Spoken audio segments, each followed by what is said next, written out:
I was listening to Rainbow Rising on my CD Walkman the other day, and no matter how many times I hear it, Stargazer is still an absolute banger. It's an epic 8.5-minute orchestral arrangement. Ritchie Blackmore's moody, Middle Eastern-inspired riffs backed up by a growling organ with some of the best vocals Ronnie James Dio ever performed. For me, it's the pinnacle of 70s rock, and it's yet to be surpassed. Listening to it again made me realise, however, that I've never attempted to recreate Ritchie Blackmore's late 70s guitar tone, despite having all the equipment to do so. Of course, I have my Fender Stratocaster, Blackmore's weapon of choice. I recently missed out on getting a 1970s hardtail Strat, so I guess this 2018 Made in Mexico player Strat will just have to do. And at the moment I still have the orange OR30 in the studio, which gets incredibly close to the sound of the 70s single-channel amps that Blackmore would have been using at the time. The not-so-secret ingredient for completing this tone is hiding in plain sight. It's my mid-70s Akai tape recorder.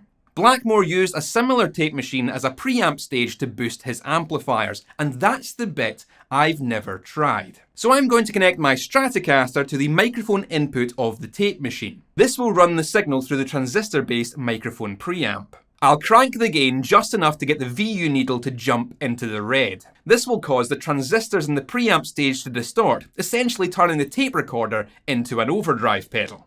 I'll take the signal out of the headphone connection of the tape machine and run it into my passive reamp box to get back to a high impedance signal. Then I'll run that straight into the OR30's input. The tape machine really is just operating as an overdrive pedal in this arrangement.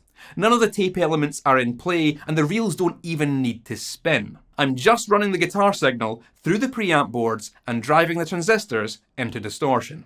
This turns the spanky low output single coils into a thick, overdriven high output signal which will push the OR30's gain stage into delightful rock saturation. It's a sound with a girth that you may not expect from a Stratocaster while retaining some of that attack character that makes Strat single coils so recognisable.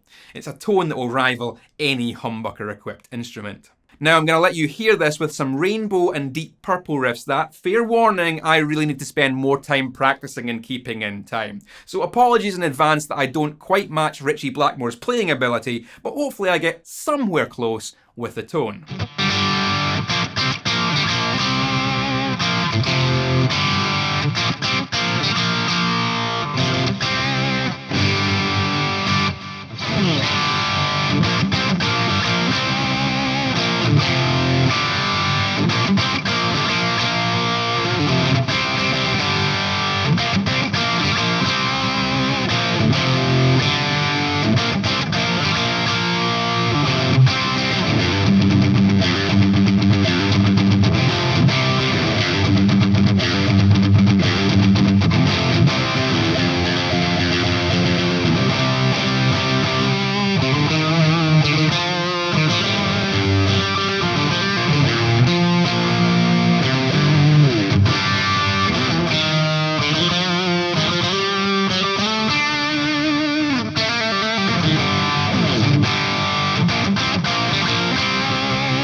I think it sounds really good using that tape preamp to boost the amplifier.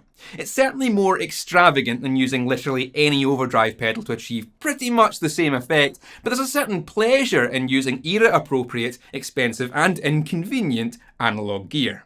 Perhaps the smart thing to do would be to reverse engineer those preamp boards into something that can be mounted inside a standard pedal enclosure powered by 9 volts. You know, literally create that overdrive pedal based on the tape machine preamps.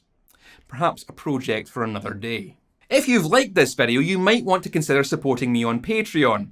Your financial contribution there helps make these videos possible and lessens my reliance on sponsors and ads to populate my home studio with obsolete musical equipment. Don't forget to click all the buttons you're supposed to make this video viable to the ever-changing whims of the YouTube algorithm. That's all for now. Keep it loud and stay safe.